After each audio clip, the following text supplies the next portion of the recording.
Untuk Alif, Alhamdulillah, I'm very happy to see yalah, mereka bahagia, dan Alif doakan semoga mereka terus kekal bahagia dan terus kekal hingga ke anak cucu, insya-Allah.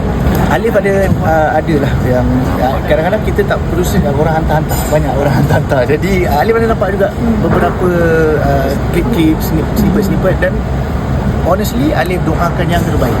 Ini jujur, ini bukan kata kita cakap untuk apa nak ni, tak ada. Alif betul-betul rasa happy untuk mereka.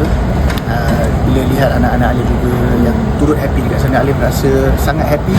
Dan sentiasa ada dalam doa Alif untuk anak-anak Alif, sentiasa dalam doa Alif. Dan untuk mereka yang baru saja bertunang ni, doa Alif adalah semoga terus kekal hingga ke jenjang pelamin dan terus bahagia hingga ke anak cucu. Adakah Alif juga ada merancang untuk mencari pasangan? Oh, buat masa sekarang ni Alif serahkan sepenuhnya benda-benda ni kepada Allah. Dan ni bukan klise. Macam Alif katakan tadi, Alif banyak benda yang Alif nak perbaiki, nak usahakan, mungkin lepas ni nak fitkan badan sikit, insya-Allah. Lepas tu kalau ada rezeki lagi, Allah Ta'ala tentukan rezeki untuk pergambaran, nak fokus tu pula. Jadi banyak benda yang Alif perlu lakukan untuk Alif bangkit semula lah. Slow-slow tak apa, kan? InsyaAllah Allah ada slow-slow bangkit semula. So selebihnya tu Alif serahkan kepada Allah. Sekiranya ada waktu tu sampai kita tak jangka ke apa tu, itu di luar daripada apa yang Alif tawar. Tapi untuk Alif lebih fokus kepada memperbaiki diri lah, insyaAllah. Dan selebihnya pun Alif minta semua kita ni mendoakan yang baik-baik untuk semua orang. Ada juga Alif minta lah selit juga kepada semua, doakanlah yang baik-baik untuk Alif.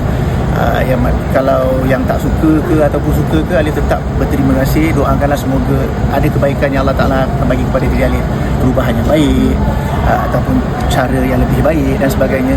Kerana Alif hanya manusia biasa yang bergiat sebagai seorang anak seni, seorang penyanyi, seorang pelakon, dan ialah manusia biasa, bukan malaikat, bukan Nabi.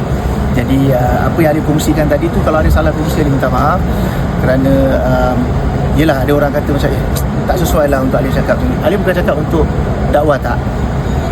Itu adalah perkara yang Alif yakin dan percaya, dan itulah yang membuat Alif rasa tenang untuk terus bangkit setiap hari untuk do better kan.